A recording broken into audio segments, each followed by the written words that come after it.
Welcome back, ladies and gentlemen. We're continuing our conversation with Brother Murray, and we was here talking about the conditions and what happens in, was it a juvenile facility? No, it was an adult. It was an correctional adult facility. correctional facility. So we were talking about the condition of the inmates, how they was all doped up and all of that. My question to you then, were there acts of violence in the prison, and if so, how did they occur and how bad? Well, at my particular facility, let's say in the state, maybe it was 1,300 violent activities out of all the prisons in the state. At my in particular prison, 800 of them happened there. It was an alarming rate at my prison. I believe it was because it was so many mentally ill. 800. Yes, in 1 year. So many of the mentally ill inmates played a part in that. And one thing, like if a normal inmate did something, he would get a ticket. You know, he'd have to pay consequences for that. But at the particular time when I was actually a correctional officer, the inmates who were like insane or like mentally ill, they just basically got a slap on the wrist and went back in their cell. So they continued to have violent acts, and there was no real repercussions because they can't be held accountable for the acts. It was crazy. What are some of the craziest things that you have experienced on any given day? It was so many just different things. Like we had cutters.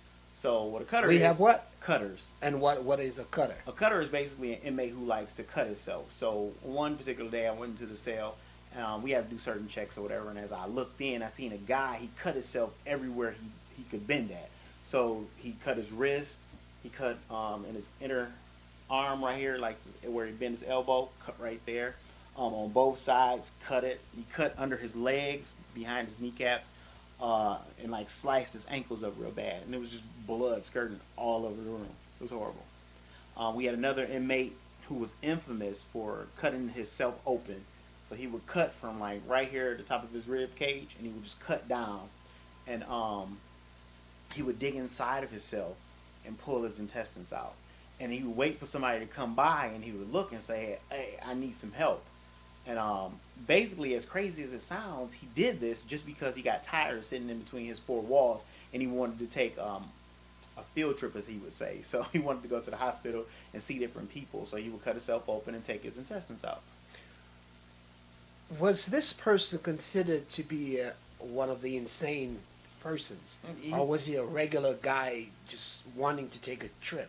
Well, you cutting yourself open, I would, my vote would be insane. But if you talk to him, he was just as normal as you and I. I mean, just like clear cut, had all of his senses, can hold an intellectual conversation with you or understand. And we would ask him like, "Why are you doing this?" He'd be like, "You stay locked up in your cell for 20 years. You probably do the same thing." He was like, "I just get tired of sitting here. I want to see something different.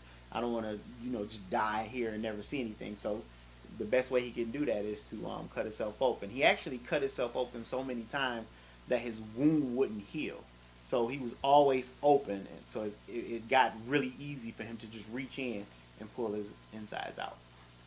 Ladies and gentlemen, I have so many questions. What are we doing to these people? They're human beings that are in prison. I never thought that these things would be happening. I thought that when you go to prison, at least you would be somewhat taken care of. I understand inmates doing things to other inmates, but if these people are considered mentally insane, some of them, why won't they strap down or put in a place where they wouldn't be able to hurt themselves, so to speak? Right. Well, it's so many like legal ramifications and rules that the state has to abide by. So like we did like take everything out of the room. Once they did it, they were going bam gowns, basically like Flintstone outfits. It's nothing but like a hard tarp where you can't tear it or rip it or anything like that. Some of them would get strapped down to a chair or depending like on the thing, but they can only stay strapped down for so long. They have to be able to get up after a while, like state regulations. So as soon as they get up, as soon as their rights are restored, back to the same thing. That's like living in hell. Yeah, especially when you got to go in a room and clean it up. Oh, man. Oh, wait. You're saying you're the one who Had you Well, go in the room? we would have to go in and like either like cuff them up or like get them onto the hospital, or we would have to go into the cell. I don't want any parts of that. Yeah. You started off by saying your first day Mhm. you had an altercation with one of Right. the prisoners. My question to you now, was that the only altercation? I wish. It was so many altercations. The inmates actually gave me a nickname. They called me the Slammer because I slammed so many inmates. Like in tussles, where like they would charge at you and you fighting, you'd have to take them down. So like I slammed so many inmates. In my first year, they called me the Slammer. They go, "Oh, watch out! Here come the Slammer! Don't get on it. He's gonna slam you." Who would call you that? The inmates? The would call actual you- inmates, the prisoners, would call me the Slammer because I was infamous for slamming inmates that got out of line, or like that would attack me, and I would defend myself, and I would have to place them on the ground. So it's like I was tussling or wrestling with inmates every day. It was crazy. So, all in all, what's the percentage of crazy ones, for lack of a better word, for the mentally challenged or that was in that, housed in that prison? I would say it was a good maybe 60-40 split. So 60% of them were mentally ill, 40% were normal. But That's a lot. yeah, of- it's a lot. And they were treated basically, other than being medicated, they was treated, allowed to act out just with anybody. They had the same privileges as the other inmates.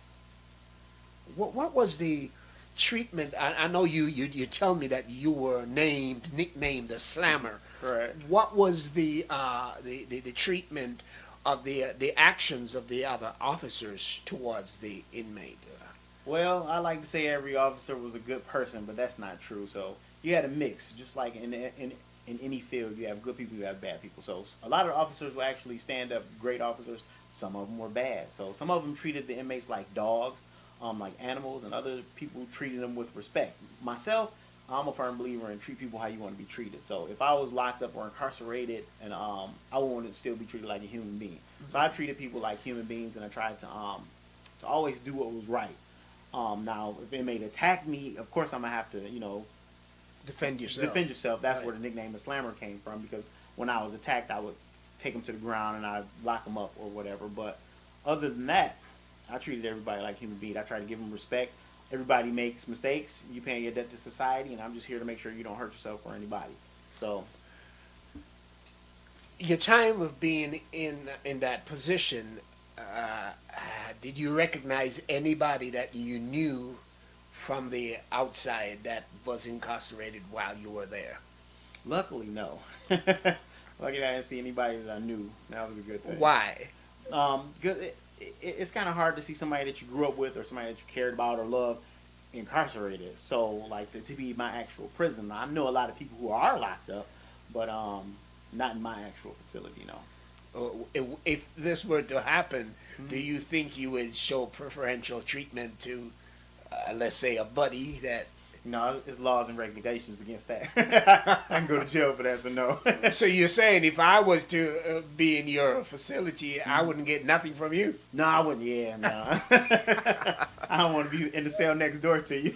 So, no. Some friend you are. Right. Do you know of anybody right now, whether family member or friend that's incarcerated right now? I That's do. not the, A lot of family and friends that are incarcerated. A lot.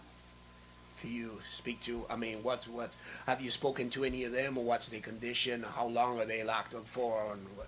Well, I speak to a lot of them. Quite a few of them are locked up for life. One has 175 years. 175 years. Yep. Two of them 10 years each. Another one 26 years. Yeah, I mean, it's a lot. It's a lot. But one thing that is consistent, like when a lot of people go to prison, what they don't understand is everything that they're going to miss. You're going to miss Christmas, Easter, birthdays. You're going to miss the birth of nieces, nephews. You may not even have any children if you get locked up for life. And if you do have children, you're going to miss their entire time growing up, whether it be 5, 10, 15, 20 years. I mean, that's the hardcore stuff that you're going to miss. But a lot of people think like, oh, people are going to come visit me. A lot of people didn't get visitations. Visitation room will be empty majority of the time. People go to prison, they don't realize, like, I'll never be able to go to McDonald's or White Castles. As simple as it seems, it's just simple pleasures that we do every day that we take for granted. I'll never be able to get to see the sunset. I'll never be able to watch certain shows or violent movies because they don't want me acting out because I see violent movies. I have to be told when to wake up, when to go to sleep. And the biggest thing for me that lets me know why I'll never go to prison is I'll never feel the touch or caress of a woman. So it's not the place for me. You talked about the not being able to watch a specific movie. Were they allowed to watch television? Well, a lot of inmates had TVs in the room, but they had to purchase them for sale. So you get a small 4x4 TV or something super small for $150 or $200, black and white, and you plug it up and watch it in your room. What do you mean for $200? Are you saying? But they would have to pay for it. So and who were the sellers? The Department of Corrections, they sold the TVs to them For $200 and something for a little small TV, black and white, yeah. And it was like see-through too. It was crazy. Where were you your facility located? Huron Valley, Michigan.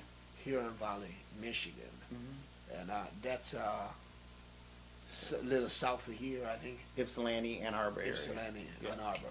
Ladies and gentlemen, once again we're talking with Brother Juannelious Murray, and we're exploring the prison system that he was a part of for some years. We want you to stay tuned, and we'll be right back. Stay tuned.